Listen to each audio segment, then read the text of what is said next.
Olá, boa tarde. Hoje é terça-feira, dia 8 de abril de 2025. Está começando o seu Jornal de Maricá. Para se manter bem informados, inscrevam-se nos nossos canais e ativem as notificações. E agora vamos aos destaques do dia? Prefeitura de Maricá celebra o início das atividades do restaurante Escola em 2025. Oficina de culinária faz a alegria das crianças no Hospital Conde Modesto Leal. E ainda nesta edição, a Covid-19 é o tema do nosso quadro Maricá Pergunta. É agora no Jornal de Maricá, edição da tarde.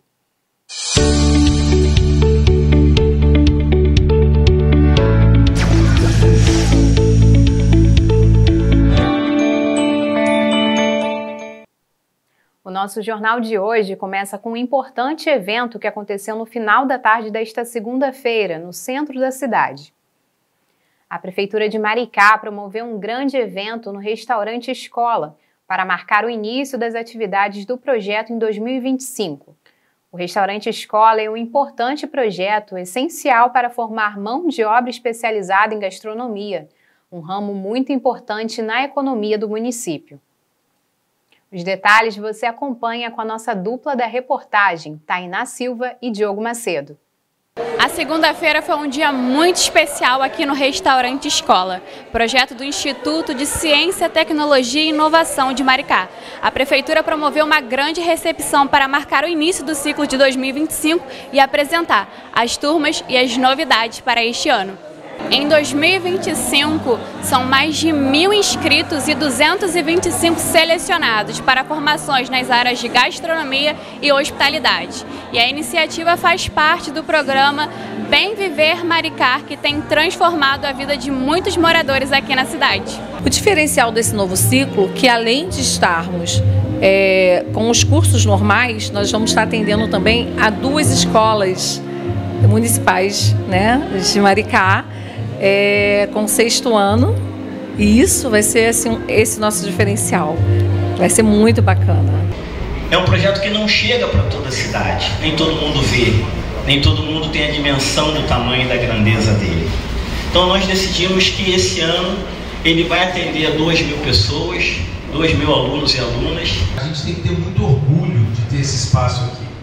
Por isso que eu fico procurando aqui os presidentes estão aí, porque sem o empresariado, sem vocês, empresários e empreendedores da cidade, não adianta a gente estar lá se esforçando, trabalhando, porque a gente precisa alimentar o nosso público-alvo, que está nas casas, as donas de casa que querem aprender os cursos, que eu acho muito legal, o brilhante trabalho que a Rosana vem desenvolvendo, fazendo com que os cursos cheguem a todos os cantos da cidade. O ICETIM também tem essa plataforma, mas muito do que a gente se via também eram muitos atores públicos trabalhando em áreas comuns, e hoje a gente percebe uma integração, e a gente tem que racionalizar, a gente tem que trabalhar. E hoje o nosso prefeito Quaquá, de uma forma muito brilhante, ele está olhando tudo isso, vendo o potencial de cada um, naquilo que cada um pode agregar. A geração e a prestação de serviços no município, ela tem que ser otimizada, tem que ser ampliada, e que o município possa ofertar aos cidadãos de Maricá e às empresas que queiram se instalar aqui na área gastronômica uma mão de obra qualificada e que permita a instalação dessas empresas aqui sem que tenhamos, um apagão de mão de obra. Então, com os projetos que temos para crescimento do município, o processo de formação e qualificação dos colaboradores na área de gastronomia é fundamental. Já dá para pensar numa expansão ou em novos cursos para o futuro? Já fizemos essa atualização e completamos o nosso primeiro ciclo, primeiro ano de atividades. Já reiniciamos com novos cursos, e já estamos propondo uma nova unidade em Itaipuaçu. Esperamos que consigamos aí atingir o objetivo e que consigamos levar à população de Itaipuaçu a mesma qualidade, a mesma oferta dos cursos já ofertados nessa unidade aqui no centro de Maricá. Esse novo projeto representa uma oportunidade ampliada da população, mas sobretudo ele traz consigo uma conexão entre aquilo que o restaurante pode oferecer junto aos projetos que o novo governo municipal está desenhando para a cidade. Uma cidade mais integrada, uma cidade articulada a uma perspectiva econômica onde o turismo se constitui numa cadeia produtiva essencial para o desenvolvimento social, humano e cultural da população de Maricá. Bom, nos projetos que temos, que já é de conhecimento da população de Maricá, nós temos a criação, o desenvolvimento de um parque temático municipal. Nós temos algumas obras de Oscar Niemeyer. Então, todos esses espaços, eles demandarão da área gastronômica. E nós temos que estar preparados para isso. Não esperarmos a demanda, mas anteciparmos, e quando essas empresas vierem para o município, elas já encontrarão essa mão de obra disponível para que eles possam contratar, ampliando e melhorando imensamente a qualidade de vida do trabalhador e da população de Maricá. Bem, estamos num clima de extrema felicidade, super estruturados, com uma nova gestão pedagógica, com uma nova gestão para o conjunto das atividades, os equipamentos todos eles revisados, uma estrutura muito mais confortável, com um laboratório muito top, muito lindo, para suportar hoje, atender 20 pessoas a mais.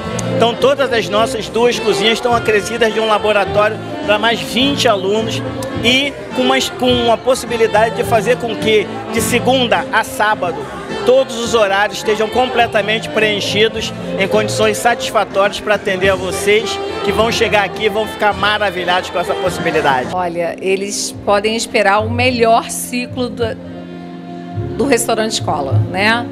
Porque nós estamos assim bem preparados, bem equipados. A nossa equipe está enorme, né? Aumentamos outros espaços. Outros espaços estão super bonitos, foi sucesso total, né?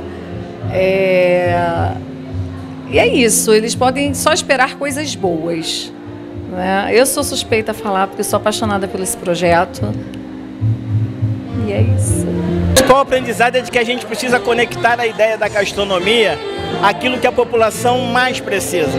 Então, a gente traz a ideia de que é preciso pensar a questão social, é preciso pensar a questão cultural e, sobretudo, pensar a questão ambiental. Quero dizer a você aqui que nos assiste hoje que a gente criou uma moeda sustentável. Os nossos alunos, para efetivarem suas matrículas no restaurante escola, eles precisam trazer 1 quilo de garrafa PET limpa e sem rótulo. Nós, no primeiro momento das nossas atividades, iremos retirar do meio ambiente de Maricá 2 toneladas de materiais recicláveis. Mas ao final do curso, quero dizer a vocês, esse número será de 5 toneladas. Imagina a importância e o impacto que isso tem para o meio ambiente. O meu maior aprendizado é o amor que eu recebo, sabe? Que fica guardado. Eu vejo assim a carinha deles no final da aula, sorrindo, felizes, falando que não tem vontade de ir embora, que querem morar aqui. Olha, não é mentira, é verdade. Tem testemunhas. Então, assim, isso, sabe, é o melhor de tudo.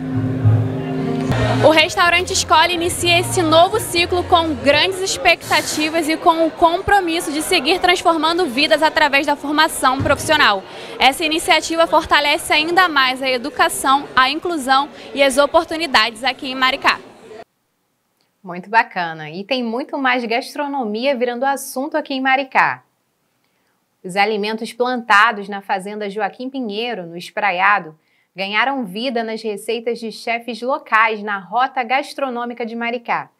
No final de semana, o chefe Alexandre Pietrobon serviu mini morangas e aipim Manuel Ribeiro, ambos cultivados pelo projeto Inova Agroecologia, nos pratos do restaurante do Alexandre, que fica no Boqueirão. Os vegetais originaram pelo menos 4 diferentes receitas.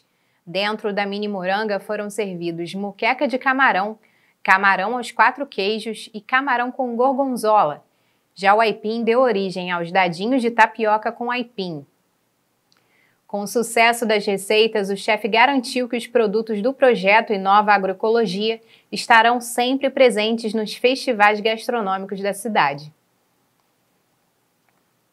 A Prefeitura de Maricá promoveu uma oficina de culinária para alegrar a criançada no Hospital Conde Modesto Leal, no centro de Maricá. Durante a atividade, os pequenos aprenderam a preparar diversas receitas com o suporte e o acolhimento da equipe de nutrição da unidade hospitalar. O projeto, chamado Mini Chef, ainda ofereceu oportunidades para os pais e responsáveis das crianças que puderam interagir e acompanhar as atividades. O objetivo da ação é de tornar os momentos de atendimento mais leves para as crianças internadas na enfermaria, levando felicidade e esperança. Quer se manter bem informado? É só se inscrever nos nossos canais e ativar as notificações. Agora o Jornal de Maricá vai para um rápido intervalo. Daqui a pouco voltamos com muito mais notícias. Até já! Alô? Eu quero denunciar um caso de violência. Mesmo em silêncio, você ainda pode denunciar. Basta clicar. Conheça a nova ferramenta da Prefeitura de Maricá para ajudar no enfrentamento à violência contra a mulher. Com um Ela Protegida, vítimas ou testemunhas podem denunciar violência doméstica e extrafamiliar, acompanhar o status das denúncias e conectar-se com órgãos de segurança. Faça parte dessa rede de proteção. Denuncie. Ela Protegida. Conectados para proteger as mulheres. A Prefeitura de Maricá montou uma força-tarefa para atender as demandas de energia elétrica da cidade. Para isso, a Prefeitura criou o CPAME, Comitê de Planejamento e Articulação Municipal Enel, que vai planejar e executar os principais pedidos da população. Na pauta da primeira reunião foram tratados assuntos como climatização nas escolas, aumento de carga elétrica para o município, podas de galhos de árvores, retirada de postes duplicados e postes em má conservação. A previsão é de que as reuniões ocorram quinzenalmente para alinhar as execuções dos serviços e atender as demandas do município. Vale lembrar que se você está enfrentando problemas com energia em sua casa ou na sua rua, entre em contato com a Secretaria de Iluminação Pública no WhatsApp 21 97007 0655 ou número 21 96461 3146. Repetindo, WhatsApp 21 97007 0655 ou número 21 96461 3146. Você sabia que a dirofilariose, doença muito comum na nossa região, é uma zoonose e também pode ser transmitida para os seres humanos? Esse é um alerta muito importante feito pela médica veterinária Júlia Soares, na revista Maricá, nosso programa de domingo. Vamos rever a matéria que é de utilidade pública.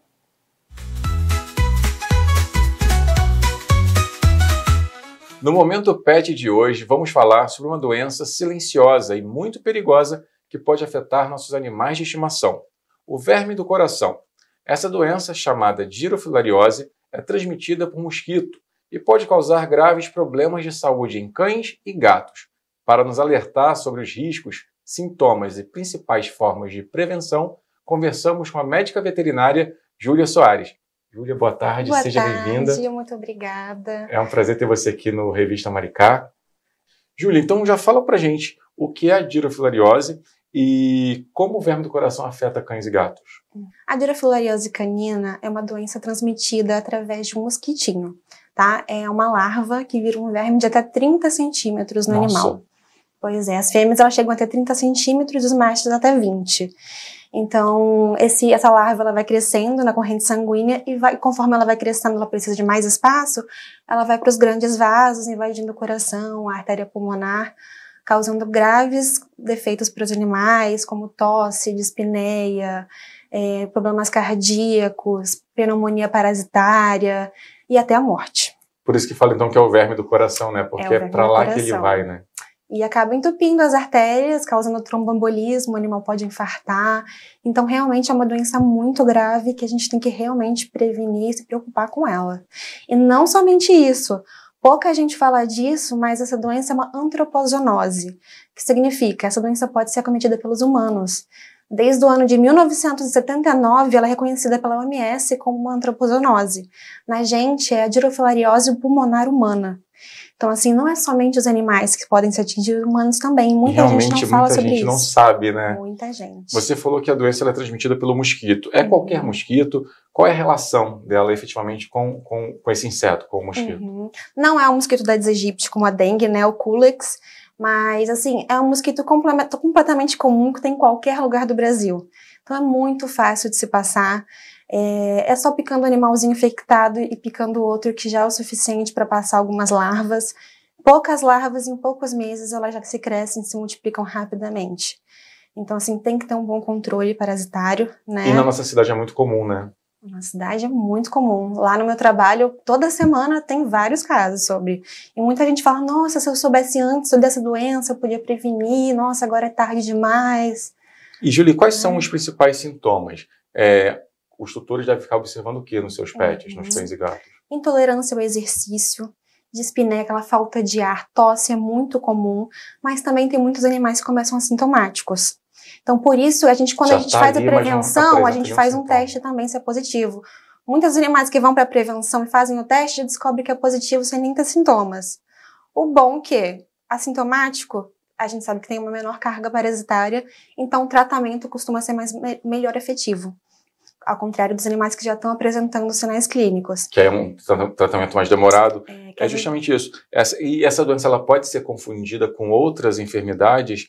Como é feito esse diagnóstico? Diversas doenças. Muitas doenças causam tosse, até uma simples gripe, uma pneumonia. Doenças cardíacas também geram tosse. Então, assim, muitas doenças podem ser. Muitos veterinários, eles subdiagnosticam. Ou seja, acham que pode ser outra coisa, uma pneumonia, e não vai até a parte do parasita. São 2 testes fáceis. Ou um teste rápido, que a gente coleta umas gotinhas de sangue, sai na hora o resultado, na frente do tutor. É super fácil de fazer, né? Ou a gente pega uma gotinha do sangue e coloca no microscópio. Já conseguimos ver várias microfilórias em uma gotinha só.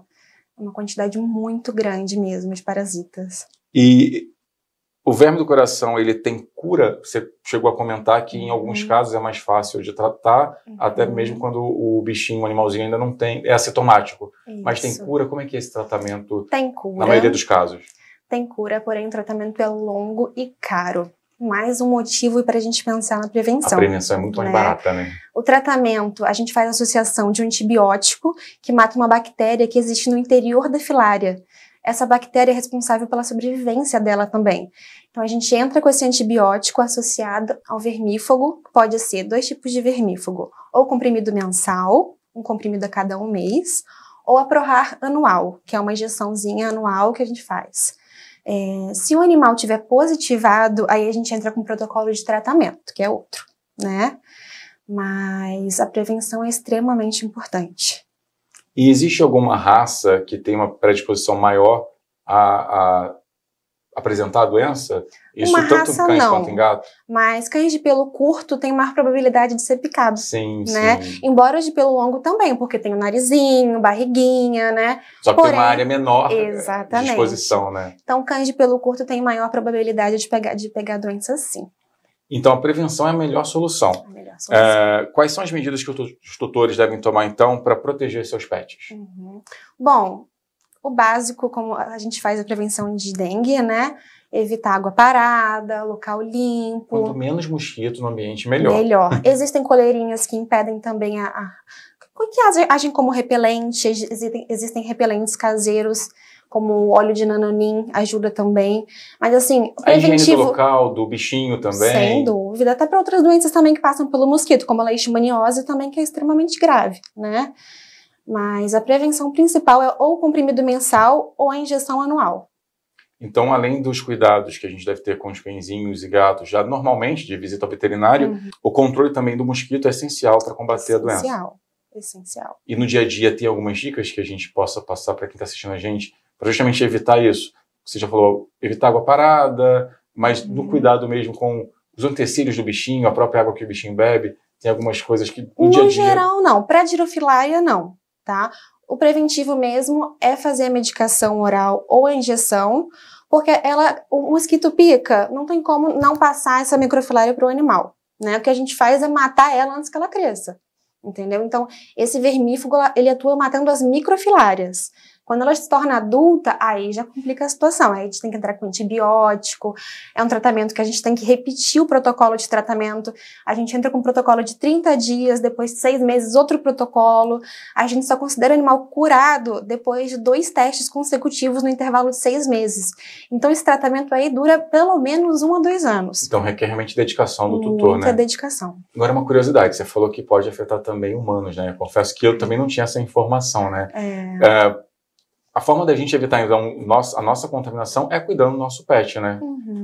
Assim, não é tão comum. O nosso tratamento a gente também é longo? Não, é totalmente diferente. Porque a girofilária da gente não vai pro coração, vai só pro pulmão.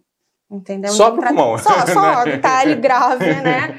Só pro pulmão, mas é um tratamento longo e complicado também. E na medicina humana é muito subdiagnosticada.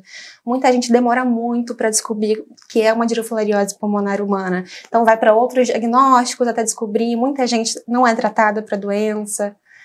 Mas assim, é uma coisa que a gente deve se importar, infelizmente. Bacana. Assim, realmente é uma doença séria e as pessoas têm que tomar cuidado e cuidar do seu pet de todos os aspectos, como você mesmo disse, até para evitar outras doenças. Júlia, então para finalizar, vou pedir que você deixe um recado aí para os nossos espectadores, para os tutores, para que eles possam realmente compreender um pouco mais sobre essa doença e mostra para a gente o que você trouxe aí, um exemplo de um coração para ilustrar um pouquinho. Esse é um coração que foi contaminado? Isso, é de um cachorro infectado com a girofilariose. Aqui a gente tem um corte no coração cheio de vermes, não sei se você consegue ver. Sim, sim. Em todos os cantos, saindo pelas... Mostra um pouquinho pra gente ali pra câmera. Pela artéria, pela veia, aqui, ó. Então, assim, é uma doença que tá aí, que é totalmente no nosso meio, tá? E realmente acaba com a qualidade de vida dos nossos animais. Então, a gente que ama os nossos animais mesmo, a gente tem que se preocupar com a prevenção, tá? É uma prevenção fácil de fazer, tranquila, e quando a gente chega nesse estágio aqui, aí a chance da gente conseguir uma cura clínica para o animal já é um pouco mais baixa. Porque primeiro a gente tem que estabilizar o quadro clínico do animal, que está muitas vezes em quadro crítico, debilitado. Né? Nesse estágio aqui o animal já está muito debilitado, precisa de vários exames cardiológicos, de uma atenção muito maior, né? Então, assim, tem animais que a gente não consegue nem reverter a situação. Então, quanto antes a gente começar a prevenção, menor chance disso aqui acontecer. Perfeito. Tá? Prevenção a gente tem em todos os lugares, em qualquer clínica veterinária, a gente vende todas as medicações, todos os veterinários de Maricá, de todas as cidades, estão cientes dessa doença. Procure seu médico veterinário para tirar orientações sobre isso. Cada animal tem uma forma de ser, né? Então, tem animais que preferem a medicação oral, que come junto com petisquinho. Tem animal que não gosta, que tem sensibilidade estomacal, então prefere fazer injeção anual. Então, a gente consegue resolver todas as situações e prevenir seu animal dessas doenças. Fica aí, então, o importante alerta da médica veterinária, doutora Júlia Soares. A girofilariose, mais conhecida como verme do coração, é transmissível para humanos. Então, vamos ficar atentos para evitar a disseminação dessa doença, que é muito perigosa. Não se esqueça de se inscrever em nossos canais e ativar as notificações. Vamos para mais uma pausa no Jornal de hoje. Já já voltamos com o próximo bloco. Não sai daí, é bem rapidinho. Todos nascem livres e iguais, em dignidade e direitos. Toda pessoa tem direito à educação. Toda pessoa tem direito à saúde e bem-estar. Toda pessoa tem direito à segurança social. Toda pessoa tem direito à felicidade. Maricá, 210 anos. Cidade para ser feliz. Pela primeira vez na história da humanidade, uma espécie extinta há 10 mil anos volta a habitar a Terra. Em outubro do ano passado, nasceram Remus, Rômulus e mais tarde Calice, 3 filhotes de lobo terrível, um predador que desapareceu há mais de 10 mil anos. A responsável pelo feito foi a startup americana Colossal Biosciences, especializada em desextinção, e representa um marco na biotecnologia moderna. O renascimento desses animais só foi possível graças à reconstrução completa do genoma do lobo terrível, feita com DNA antigo extraído de fósseis com até 72 mil anos.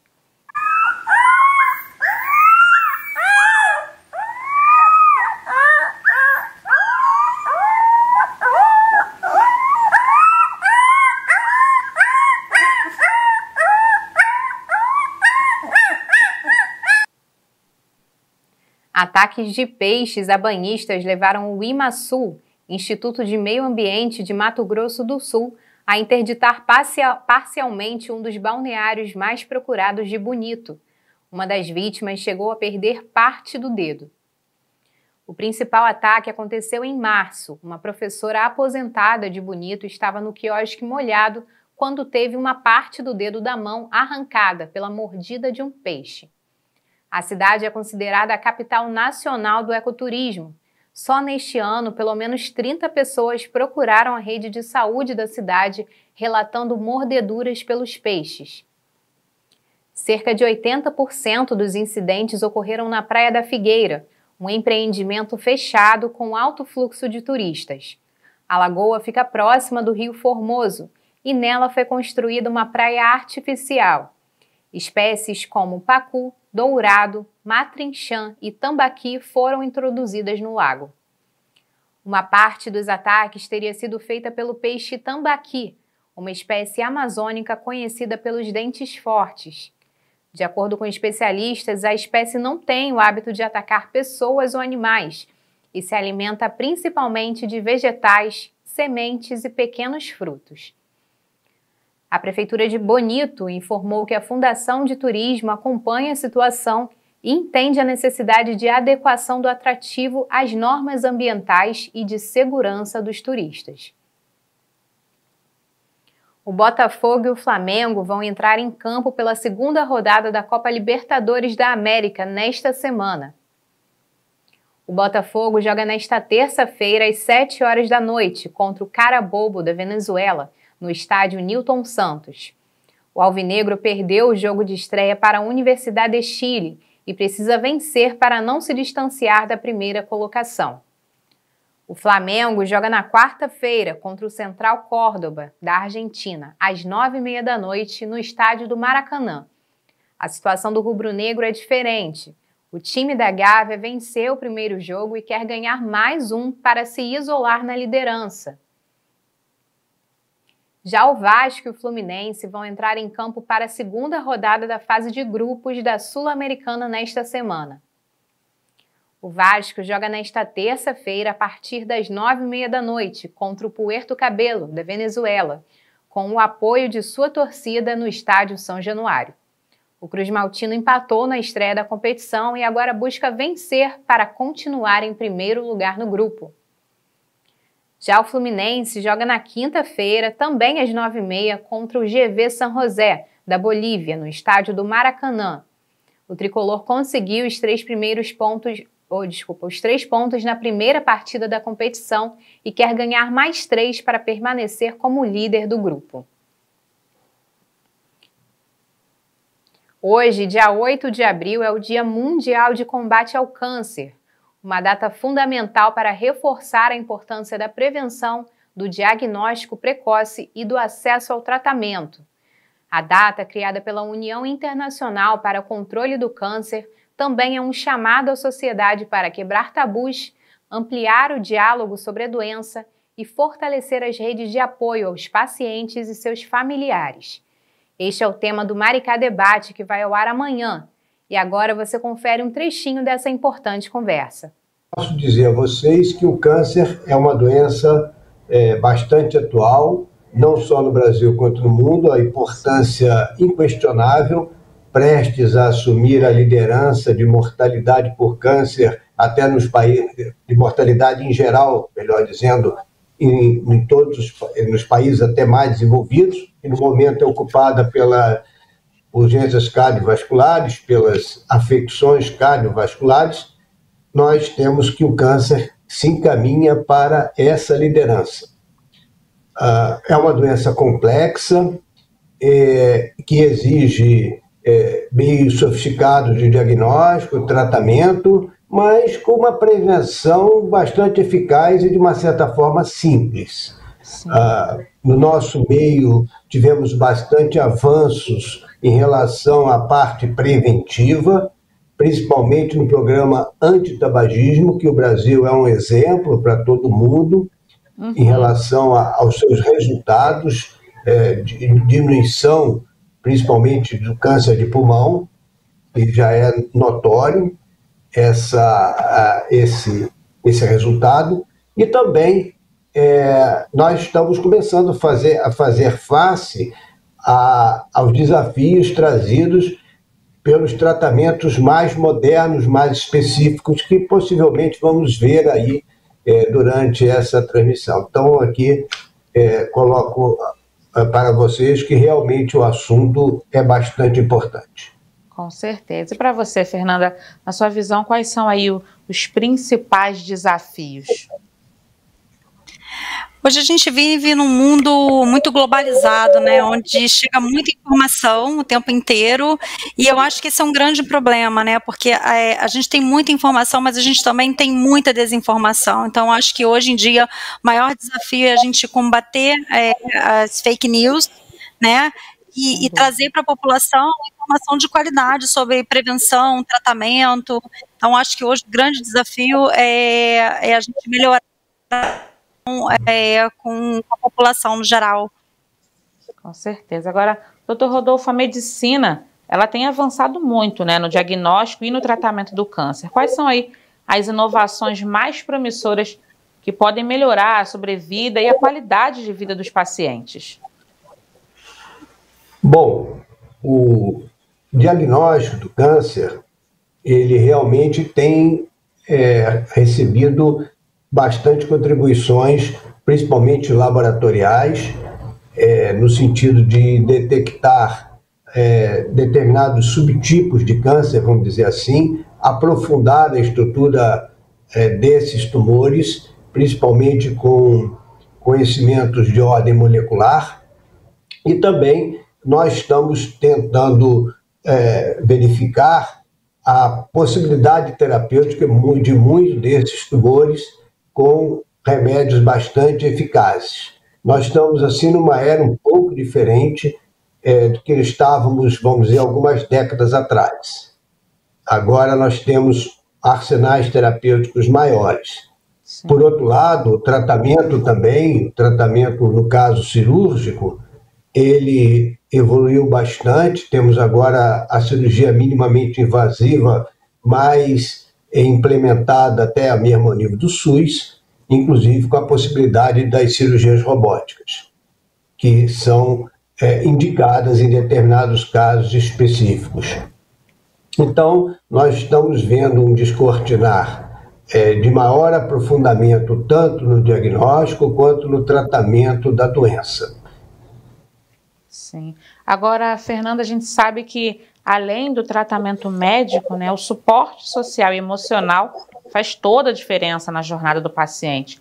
Como que o trabalho voluntário pode, então, contribuir para esse processo e quais são aí os maiores desafios dessa atuação? Com certeza, Lana. O trabalho voluntário é fundamental, né? A gente tem, hoje, por exemplo, aqui no INCA, a gente tem cerca de 250 voluntários que atuam aqui uma vez por semana, e o trabalho voluntário, ele traz melhoria, resgate da autoestima dos pacientes, ele traz humanização do ambiente hospitalar, que muitas vezes a gente se preocupa só com o tratamento, mas a gente esquece de ver esse outro lado, né? Então, os voluntários, eles estão aqui e eles estão dando apoio a todas essas ações que a gente desenvolve para os pacientes, né?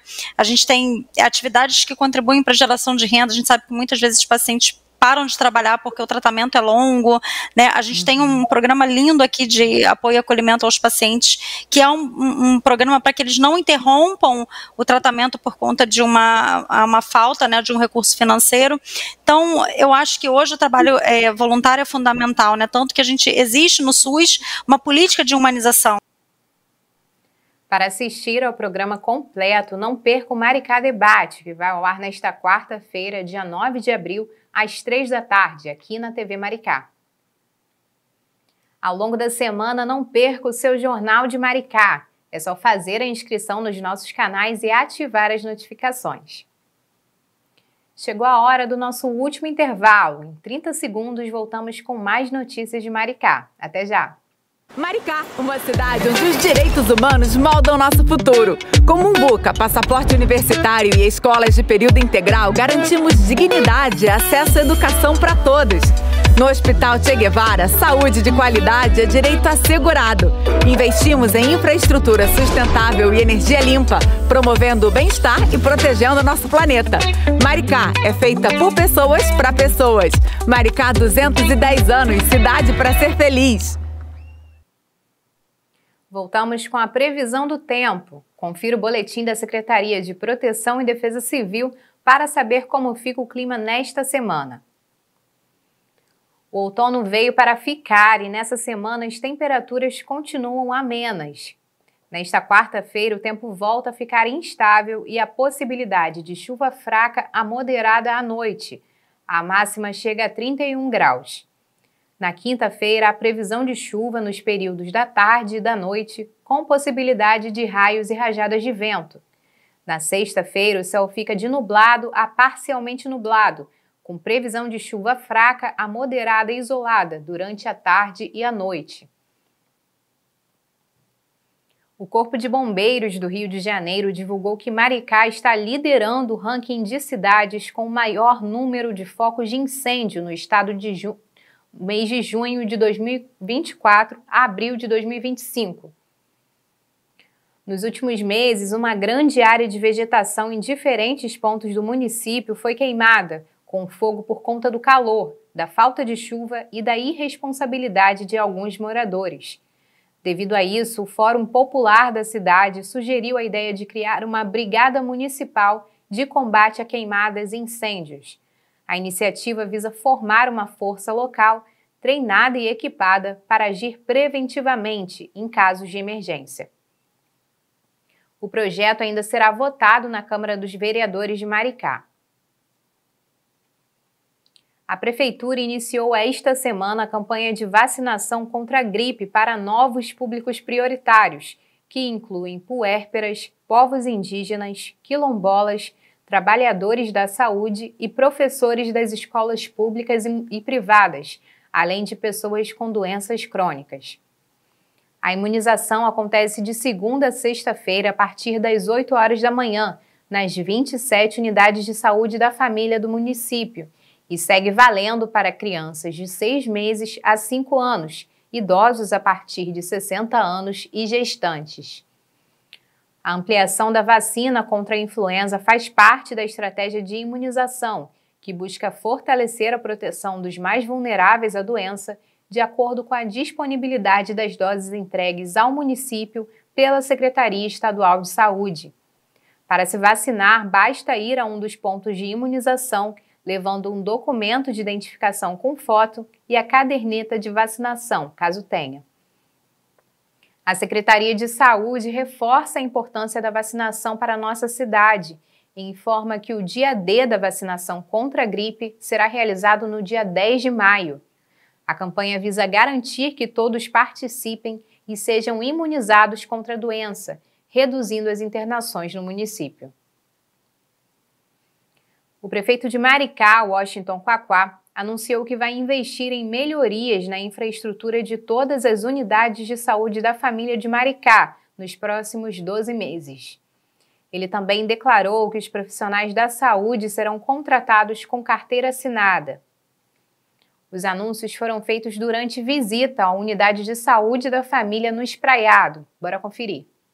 O Dr. Marcelo está tendo um trabalho herculano aqui. Nós vamos fazer 1 ano que a saúde de Maricá seja o padrão do mundo. E nós estamos agora na atenção básica aqui no Posto de Saúde do Espraiado. Vocês viram aqui as equipes, as meninas e os meninos fazem um trabalho espetacular. Eu sei porque sou morador do Espraiado e só tem elogio ao trabalho deles, mas o espaço físico é deprimente. Falei com o Dr. Marcelo, nós estamos vendo aqui para criar um método construtivo rápido, porque nós queremos aí em 1 ano que todos os postos de saúde do município sejam novos. Vamos botar tudo abaixo, vamos construir um método construtivo em aço rápido para que a gente possa ter os melhores postos de saúde do Brasil na nossa Maricá. Para que a gente possa fazer o que é essencial. Nós vamos melhorar as condições. As condições serão melhoradas em 1 ano, saúde nova para todos. Tinha um papo aí de que o pessoal ia ter PJ em posto de saúde da família, em posto de bairro. Nem pensar, não terá PJ. Todo mundo com carteira assinada. Vai ser assim um aviso para os profissionais de saúde. Considerando essa data de hoje, pensar, trabalhar, pesquisar e estudar políticas públicas de saúde, buscando o bem-estar da população. Então a nossa intenção agora é fazer uma revolução nos postos de saúde. Há 5 anos, a OMS, Organização Mundial de Saúde, anunciava que a Covid-19, doença causada pelo coronavírus, havia se tornado uma pandemia, ou seja, era uma enfermidade com alcance planetário. O resultado? Quase 800 milhões de casos de contaminação e de 15 a 20 milhões de vítimas em todo o mundo. E é preciso continuar alerta, porque, segundo os médicos, a doença ainda circula pelos 5 continentes. No nosso quadro Maricá Pergunta de hoje, o tema é Covid-19. O povo pergunta e o especialista tira as dúvidas. Vamos conferir.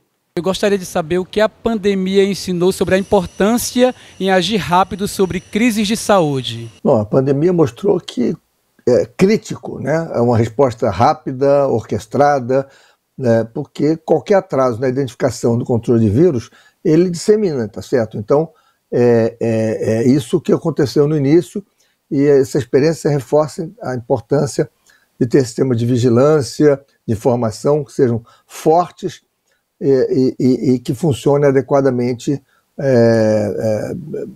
exatamente para permitir respostas rápidas. Eu gostaria de perguntar como que na pandemia mostrou as desigualdades e como podemos melhorar isso. Bom, não há dúvidas, os estudos mostram que a pandemia efetivamente atingiu de forma mais intensa aquelas comunidades marginalizadas, né, que têm pouco recurso e precariedade na infraestrutura. Então, para que se possa enfrentar as diferenças no futuro, é essencial políticas públicas que fortaleçam o sistema de saúde, que seja universal, programas de atenção primária de saúde em áreas vulneráveis, né, o trabalho dos agentes sanitários ou dos agentes de saúde nas comunidades e enfrentar questões básicas como pobreza, falta de saneamento básico, que são fatores que impactam muito a saúde, especialmente nesses momentos de doenças transmissíveis ou pandemia. E eu queria saber como as tecnologias podem mudar as futuras crises de saúde. A telemedicina, a gente já sabe das suas potencialidades, especialmente não só como segunda opinião, mas para aquele primeiro acesso de populações que sejam mais distantes ou isoladas, né? Obviamente, para isso tem que ter uma infraestrutura de internet adequado, cuidados à distância.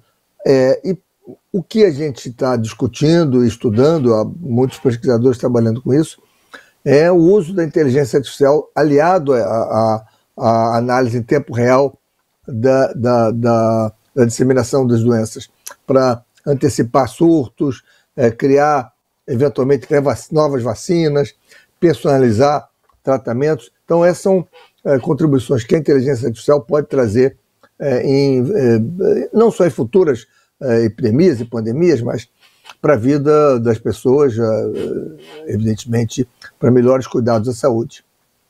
Hoje eu estou aqui para fazer uma pergunta. Como que a pandemia mudou a OMS?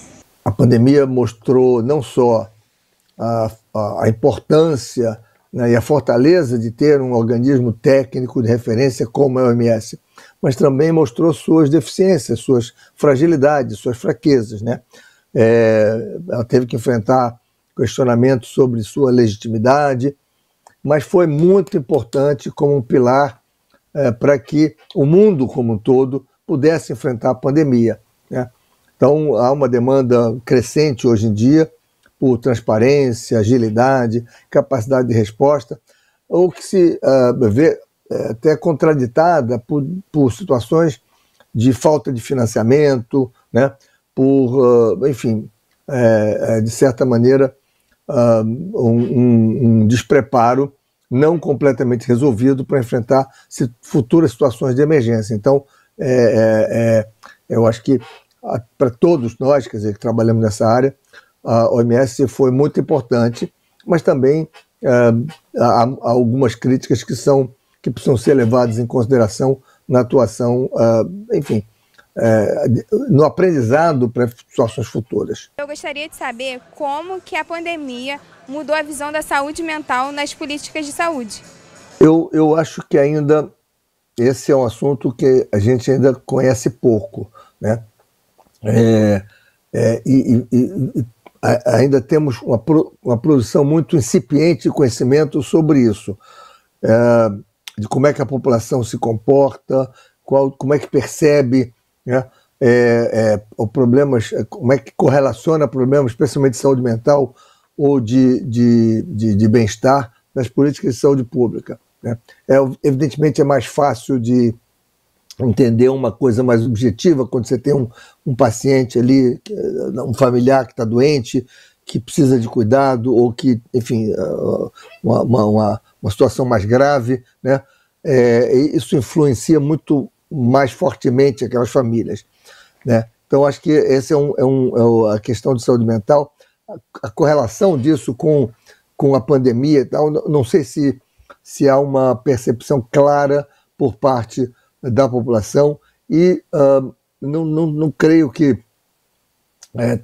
todos os temas de saúde ou todos os governos internalizaram isso e a necessidade de políticas para a saúde mental, né? Esse é um debate que a sociedade precisa fazer, se desvencilhar de certos, digamos, elementos culturais negativos para poder enfrentar melhor os problemas que hoje persistem e se ampliam, inclusive. Eu quero fazer uma pergunta. Se surgir novos surtos, como que o povo deve se prevenir? Provavelmente, do ponto de vista assim, técnico e do sistema de saúde, né, a medida mais importante é melhorar a vigilância em saúde, a vigilância epidemiológica. É criar mecanismos que possam identificar rapidamente a disseminação de novos vírus ou novos enfim, elementos que causem doença, né? Identificar surtos, identificar especialmente lugares que, digamos, a interação entre o homem e o meio ambiente, né? Onde alguns desses surtos têm ocorrido mais, né?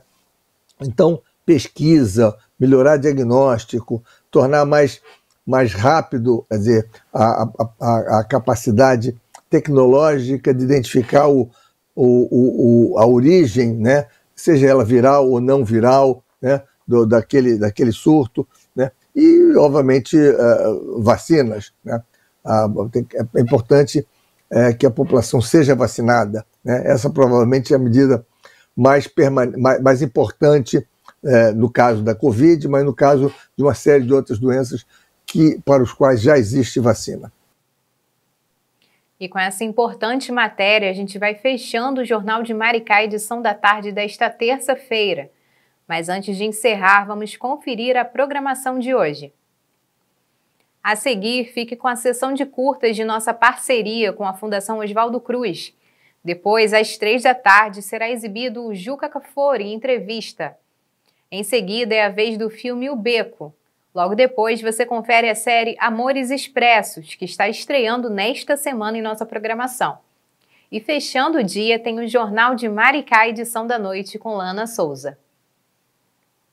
Por hoje é só, pessoal. Obrigada pela sua companhia e para não perder nenhuma novidade sobre a nossa querida Maricá, inscrevam-se nos nossos canais e ativem as notificações. Até amanhã. Valeu! Tchau, tchau!